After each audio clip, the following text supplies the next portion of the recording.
Thank you so much. એમને જે કીધું કોફી કેમ મંગાવી, તો જેને ના ખબર એને કહી દઉં કે મારો છેલ્લો દિવસનો ડાયલોગ બહુ ફેમસ છે, તે મારા માટે કોફી કેમ મંગાવી.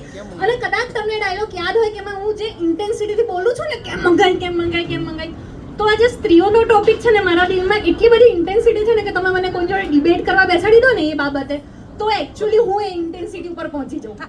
અને કદાચ કંઈક એટલું બધું તીખું બોલી જાઉં ને કે કલેશ થઈ જાય એવું છે મારા મનમાં. તો પણ હું એટલું કહીશ કે શરૂઆત છે ને હંમેશા આપણા ઘરથી કરવાની હોય છે. કેટલાક પુરુષો પણ જ્યારે બોલવાનું હોય ને ત્યારે તો કહે કે ના ના બરોબર છે. અરે ઇવન આ મૂવી જોઈને ઘણા પુરુષો, જેમ મેડમે કીધું ને એમ, પોસ્ટ બી મૂકશે, સારું બી કહેશે, પણ શરૂઆત આપણા ઘરથી કરવાની હોય છે. આપણા ઘરની સ્ત્રીઓને તમે જ્યારે માન આપતા થશો ને ત્યારે ઓટોમેટિક બધાને માન મળતું થઈ જશે.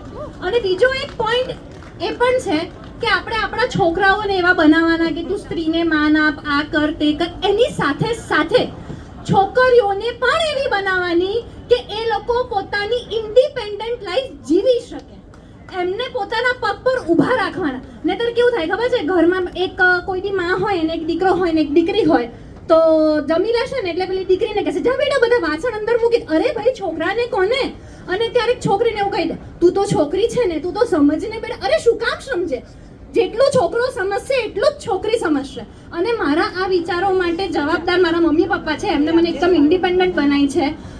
હું પોતે અત્યારે આઈટી કંપનીમાં જોબ કરું છું ને મૂવીઝ ને તો કરું જ છું, પણ એ સિવાય મારા પપ્પાનો ગોલ એટલો ફિક્સ હતો કે એનું એજ્યુકેશન સારું આપવું છે કે એના પગ પર ઊભી રહે.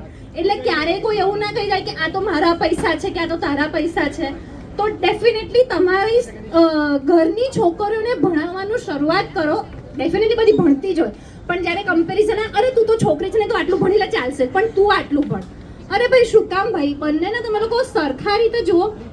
મને એક દીકરી છે, મારી દીકરી 2 વર્ષની છે અત્યારે, અને હું ઓલવેઝ છોકરીઓને બહુ પ્રેમ કરું છું, પણ હું છોકરો ઈચ્છતી હતી. કેમ ઈચ્છતી હતી? કારણ કે મારે એવો છોકરો મોટો કરવો હતો જે મારી જોડે ઘરમાં વાસણ કરતો હોય, કપડાં કરતો હોય, અને જ્યારે એની વાઈફ આવે ને તો એની વાઈફ એમ કે અરે યાર સાસુમાં તમે તો મને કેવો મસ્ત મજાનો હસબન્ડ આપી દીધો. મારી એવી ઈચ્છા હતી કે મને એક સરસ મજાનો દીકરો આવે અને હું મારી રીતે છે ને એકદમ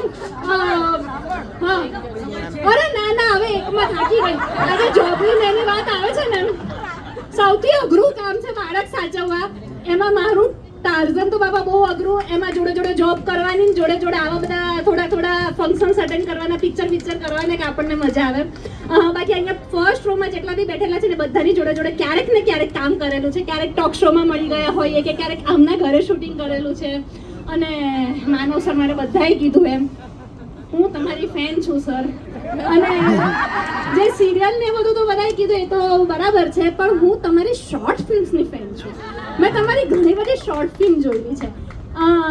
અને ચાંદલો મૂવીમાં પણ મને તમે બહુ ગમે. તો ચાંદલો મૂવી મેં ફક્ત ને ફક્ત ખાલી આખા મૂવીમાં છે ને બીજું બધું મિસ થઈ ગયું, પણ ખાલી આમ તમને જ જોયા કરતી હતી. અને એક છેલ્લી વસ્તુ કહીશ, બસ તમે બધા ઇન્ડિપેન્ડન્ટ બનો, લાઈફ એન્જોય કરો.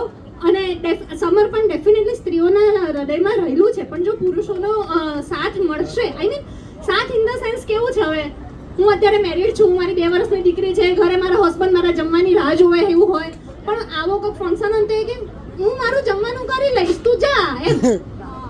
પણ એને તો કેટલીક છોકરો કેવું હોય કે મને તો આવવા દે પણ હું ઘરે રસોઈ બનાવીને નીકળું. અલા થાકી જવાય ઘરે રસોઈ બનાવવાની, અહીંયા ફંક્શનમાં આવવાનું, ફંક્શન અટેન્ડ કરવાનું. માણસ છીએ કે નહીં આપણે બધા? ડેફિનેટલી છોકરીઓ વધારે કરી શકે છે, ધેટ ડઝન્ટ મીન કે ઓલવેઝ વધારે કરવાનું. અને સાચું જોવા જાવ ને તો છોકરીઓને 6 કલાકની બદલે 8 કલાકની ઊંઘ જોઈએ ને પુરુષોને ફક્ત 6 કલાકની ઊંઘ ચાલી જાય. પણ ઉલટું છે આપણે ત્યાં. પુરુષો આરામથી નોકરી કરીને આવીને 8 કલાક ઊંઘી જાય, 2 કલાક મોબાઈલ કરીને, આપણે છોકરીઓ 6 કલાકની ઊંઘમાંથી ઊભા થઈને ફટાફટ ઘરનું કામ કરીએ કે આપણે બહાર નીકળી શકીએ. બરાબર. બીજું બહુ બધું બોલવું છે ને તો કહું છું, બોલીશ તો કલેશ થઈ જશે, એટલે અહીંયા અલ્પ વિરામ મૂકું છું. અને એક વખત જે કોફી વાળો ડાયલોગ કીધો ને તો એ સ્ટાઇલમાં કંઈક થઈ જાય. આ જલેબી રોક્સ મૂવી માટે આપણે બધા જલેબી રોક્સ મૂવી જોવા જવાનું છે.